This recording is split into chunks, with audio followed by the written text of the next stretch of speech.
नमस्कार दोस्तों, एक बार फिर से आपका स्वागत है। आज का जो वीडियो है भारतवर्ष के सभी सरकारी नौकरी की तैयारी करने वालों के लिए वीडियो है। जो सरकारी नौकरी की तैयारी कर रहे हैं उन सब के लिए ये वीडियो है। उन सबको ये वीडियो ज़रूर देखना चाहिए। जितने भी भारतवर्ष में राज्य हैं, ज़्यादातर हम राजस्थान की, यूपी की, इसके अलावा हम हरियाणा की अगर बात करें, इसके अलावा उत्तराखंड की अगर बात करें, छत्तीसगढ़ की बात करें, बिहार की बात करें, इसके अलावा और भी जो राज्य हैं, ज़्यादातर लोग क्या करते हैं, एक ट्रेंड बन गया है कि 12th क्लास पास करेंगे और हम सरकारी नौकरी की तैयारियां करेंगे। तो मैं आपको बता दूं कि भारत सरकार जो सरकारी नौकरियां देती हैं वो पूरी जनसंख्या का 1% सरकारी नौकरी देती है। इसका मतलब ये हो गया कि यदि 100 लोग हैं तो उसमें से केवल एक व्यक्ति को सरकारी नौकरी मिलेगी। इसके अलावा सरकारी नौकरी किसी को भी नहीं मिलेगी। तो मैं 99 लोगों से या 99% लोगों से ये बात करना चाहता हूँ कि उनके पास प्लान बी क्या है, उसके बाद दूसरी योजना क्या है। अगर आपकी सरकारी नौकरी लग गई तो वेल एंड गुड है।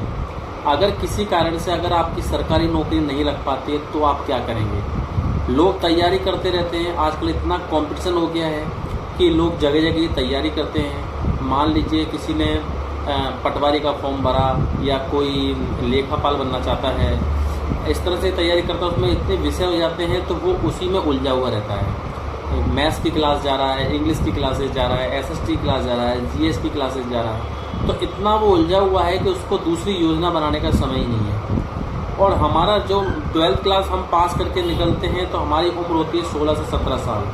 तो हम इतने मोटिवेट हो जाते हैं कि हमारी तो नौकरी निकल ही जाएगी, मैं कर ही लूँगा। और हम उस भीड़ के अंदर इस तरह से खो जाते हैं कि हमें मालूम ही नहीं होता कि क्या हो रहा है। जैसे जैसे समय निकलता है उस भीड़ के अंदर हमारी जो प्रतिभा है वो नष्ट हो जाती है। तो सरकारी नौकरी की तैयारी करने वालों से मैं केवल एक ही अपील करना चाहता हूँ कि आप सरकारी नौकरी की तैयारी करें। ईश्वर से कामना करते हैं कि आप कामयाब हो जाएं, लेकिन आप अपने पास प्लान बी जरूर रखें। आप कितने भी फुली कॉन्फिडेंस क्यों ना हो, आपको अपने ऊपर कितना भी आत्मविश्वास क्यों ना हो, तो भी आपके अंदर एक प्लान बी चलना चाहिए। क्या है प्लान बी, क्या आपके अंदर चलना चाहिए, इसके बारे में हम बात कर लेते हैं। मान लीजिए अगर महिलाएं की बात करें, बच्चियों की बात करें, वो 12th क्लास के बाद कॉम्पिटिशन की तैयारी कर रही हैं। तो 12th क्लास के बाद कॉम्पिटिशन की तैयारी करने के बाद किसी कारण से उनका नहीं हुआ तो उनकी मानसिकता होती है कि चलो ठीक है, शादी हो जाएगी और हो जाएगा, अच्छी बात है, नहीं तो कोई बात नहीं। लेकिन कोई महिलाएं, कोई बच्चियां ऐसी होती हैं, उनको क्या है कि अपना कैरियर सेट करना ही होता है कि नहीं यार, कमाना तो है ही। महिलाओं की अगर बात करें तो महिलाएं तैयारी करती रहें, बच्चियां तैयारी करती रहें, लेकिन उसके बाद दूसरी योजना ये रहनी चाहिए मेरे हिसाब से कि महिलाएं खाना बनाने में ज़्यादातर अच्छी हो। उनको खाना बनाने में आजकल यूट्यूब का ट्रेंड आ गया है, तो खाना बनाना सीखें अच्छे से अच्छा और लोगों को सिखाएं। वो कहेंगे कैसे सिखाएं। आप टिफ़िन सर्विसेज शुरू कर सकते हैं। नहीं करना चाहते हैं तो आजकल प्लेटफॉर्म दे दिया, यूट्यूब ने एक प्लेटफॉर्म दे दिया है कि आपका जो मन करे, आपके अंदर जो टैलेंट हो, उस टैलेंट के बेस पर आप लोगों को अपनी प्रतिभा दिखा सकते हो। अगर बच्चियां सरकारी नौकरी की तैयारी कर रही हैं तो वेल एंड गुड है। अगर उन्हें खाना बनाने का भी शौक है तो यूट्यूब पर वो ट्रेंड चालू कर सकती हैं। कई लोगों को अगर हेजिटेशन होता है कि मुझे अपना फेस नहीं दिखाना है, तो उसके लिए वो बिना फेस के भी ऐसे इंस्ट्रूमेंट आ गए हैं कि उनके द्वारा बिना फेस दिखाए भी आप खाना बनाना लोगों को बता सकते हैं। आजकल लोगों को खाने का बहुत शौक है, उस पर आप काम कर सकते हैं। इसके अलावा अगर मैं सेकंड बात करूं कि महिलाएं या बच्चे अगर उन्हें लगता है नहीं है खाना बनाना नहीं, कुछ और करना चाहिए, तो अगर उन्हें कंप्यूटर का शौक है, कंप्यूटर में उनको रुचि है, तो कोडिंग डिकोडिंग सीख सकती हैं। सॉफ्टवेयर के छोटे छोटे डिप्लोमा वो कर सकती हैं। ठीक है। इसके अलावा मैं महिलाओं की, पुरुषों की भी बात करूंगा।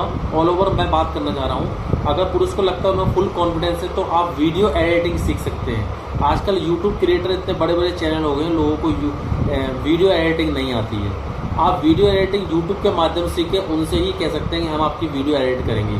वही आपको काफ़ी पैसे देने को तैयार हो जाते हैं क्योंकि उनका चैनल बहुत ज़्यादा ग्रो हो जाता है। तो आप एक साइड में प्लान बी में वीडियो एडिटिंग काम कर सकते हैं, टिफ़िन के ऊपर काम कर सकते हैं, खाना बनाने के ऊपर काम कर सकते हैं। इसके अलावा आप काम कर सकते हैं डिकोडिंग और कोडिंग के ऊपर काम कर सकते हैं। कोई भी कार्य बड़ा या छोटा नहीं होता। मैं आपको क्लियर कर दूं कि कोई भी जो कार्य होता है बड़ा छोटा नहीं होता।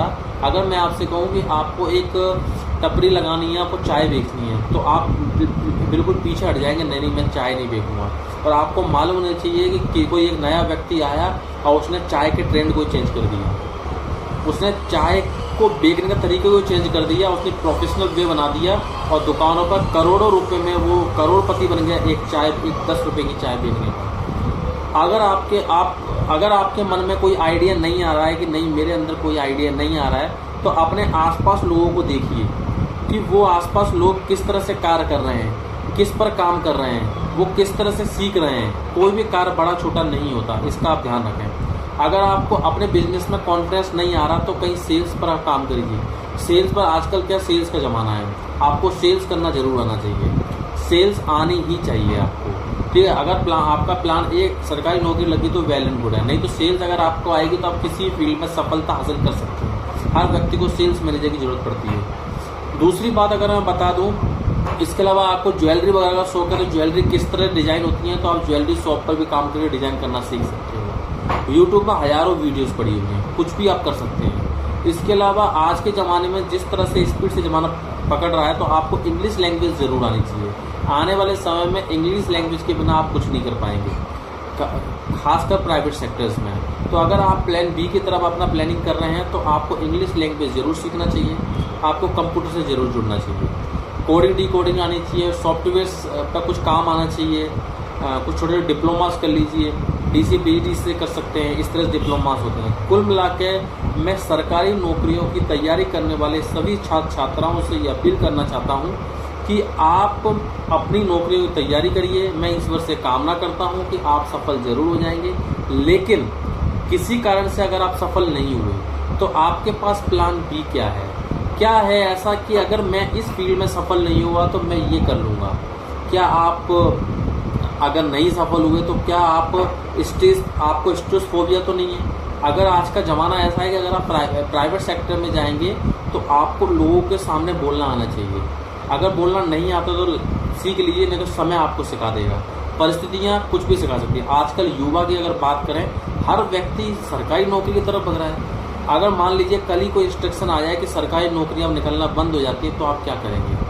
क्या भूखे मर जाएंगे? नहीं।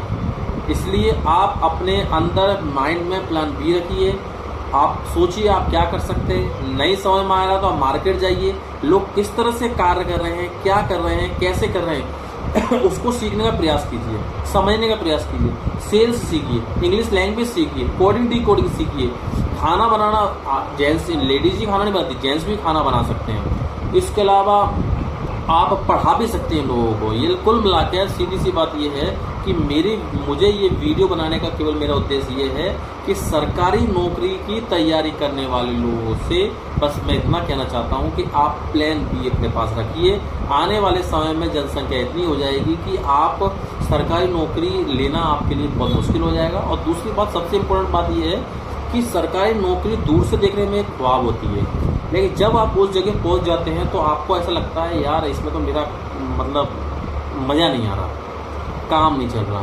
तो इवन अगर सरकारी नौकरी और प्राइवेट सेक्टर से और गवर्नमेंट सेक्टर से अगर आप कंपेयर करते हैं तो private sector is the most important thing for government sector. क्यों? प्राइवेट सेक्टर में काम जरूर ज़्यादा, हालांकि गवर्नमेंट सेक्टर में भी काम होता है। लोग कहते हैं कि सरकारी कर्मचारियों के पास काम नहीं होता, काम बहुत होता है। प्राइवेट सेक्टर में भी काम होता है, लेकिन प्राइवेट सेक्टर में काम जरूर होता है, लेकिन उसके अकॉर्डिंग आपको पे आउट भी उतना ही मिलता है।